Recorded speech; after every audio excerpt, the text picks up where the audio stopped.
So John White here with Luke 10, and in this video, this is lesson 5 of Church 101, and what we want to do is to unpack for you guys a little bit of what the next course, which we call Leader 101, is all about.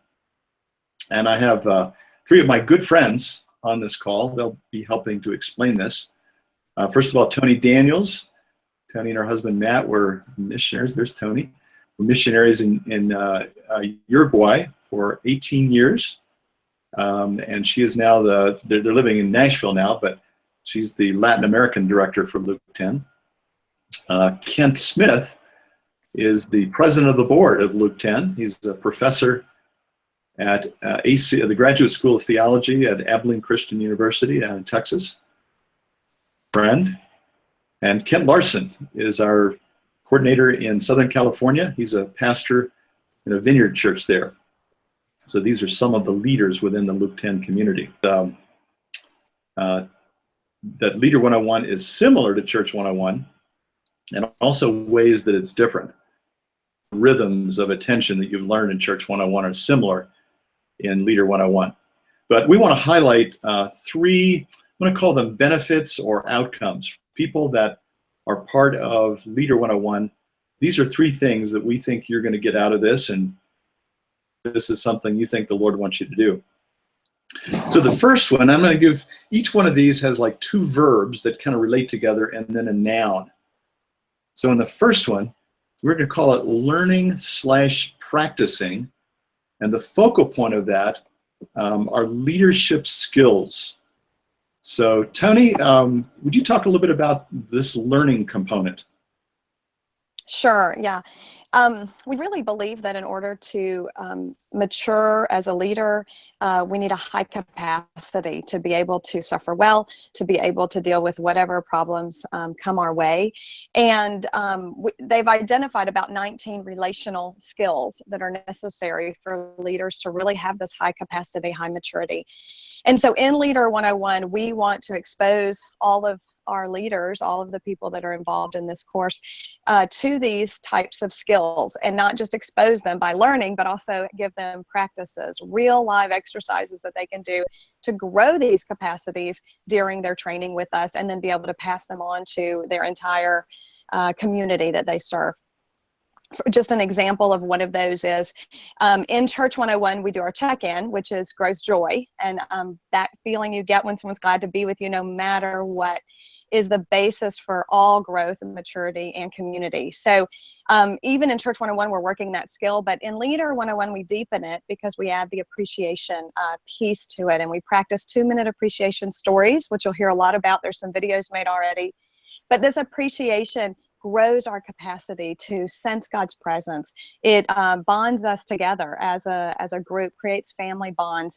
So we're teaching you just that skill in and of itself is powerful for community and for your own resilience. And that happens in Leader 101 every single time we meet, but it's also a skill we give you to practice in your community and with your church of 2. That's just one.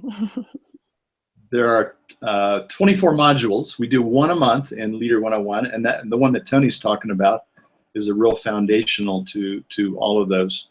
And these are skills for really any group that you might lead, whether it's your family, church, it could be a small group. There are lots of different contexts in which these skills would be relevant. Any other comments you guys want to make on this first one? Again, learning, practicing with a focal point of leadership skills. Any comments you guys want to make on that?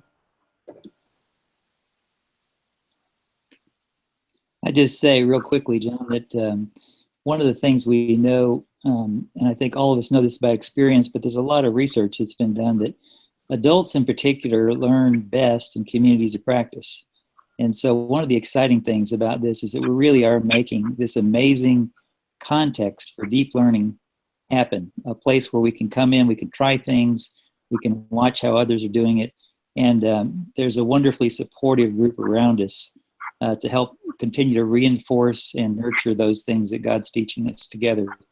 There's no better way to learn as an adult than to have a community practice like this.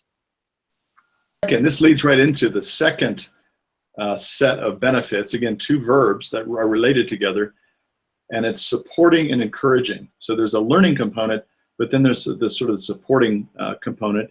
And the focal point of this are the leader teams. Everybody that's in Leader 101 will be in a leader team of about 6 people plus or minus. Usually these are virtual groups.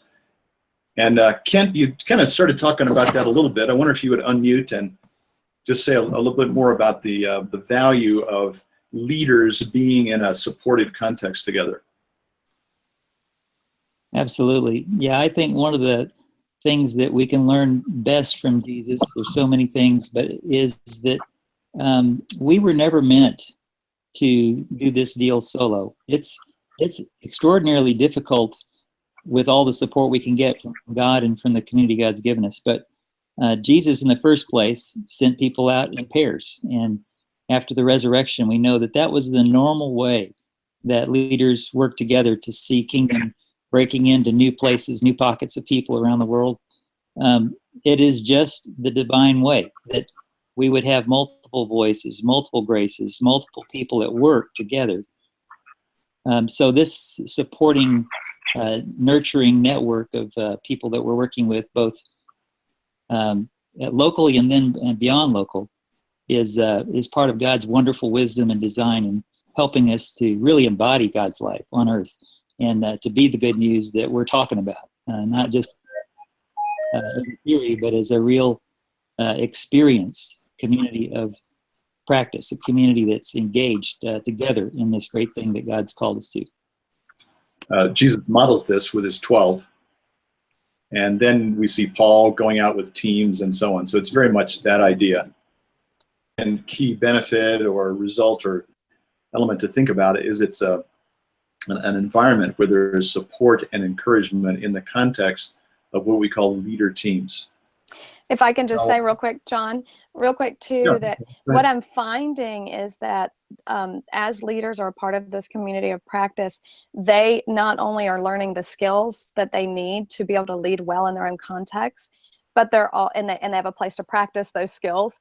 But they're also learning a model for how to develop their own leaders in their own context. So this way of being together is very much a transferable, reproducible model that they can use in whatever context they're in, whether it's business, church planting, their family, whatever. Yep. So you're not just learning ideas and concepts, but we're practicing it together, which makes it so much easier than to teach other people how to do it. Absolutely. And a place to kind of come back and say, hey, I tried this. It didn't work. What do I do next? So all of those things are things that happen in community. Yeah. So the third sitting as a leader in an institutional church. Yeah. Yes. We've found that these practices and these tools and skills just flooding, really helping us get a hold of a leadership training and discipleship in the context of even a normal church at a level that we haven't had before. Really, ability to develop relational skills, to develop leaders, to multiply them in that context. So that's really great. And it is fun to see these things functioning, whether it's an independent, house church or small group, or in the context of institutional churches. We find that these skills and these practices are effective in both contexts. Okay, the third benefit or outcome of Leader 101, again, 2 verbs together, we're going to call it praying/multiplying. And the focal point of that are these vibrant families of Jesus. So, Kent Larson, you want to talk about that one for a minute? Yeah, well, I would say that at the heart of the vision of Luke 10 are these vibrant families of Jesus. This vision that there would be a community, a small, vibrant little community in reach of every person on the planet. And I know that that's just for any of you that are considering being committing to this movement. That's a vision that I know gotten a hold of. And we really believe it points all the way back to what Jesus sent his disciples out in the first place to do. Be a part of a sort of a worldwide movement. We call it a revolution of joy that is spreading around the world through these vibrant families of Jesus. So those are 4 benefits or 3 benefits of Leader 101. in this that you can kind of think about? Are these things that God has put in your heart, a longing for them? So the learning component, the supporting and encouraging component, and then the praying, multiplying component.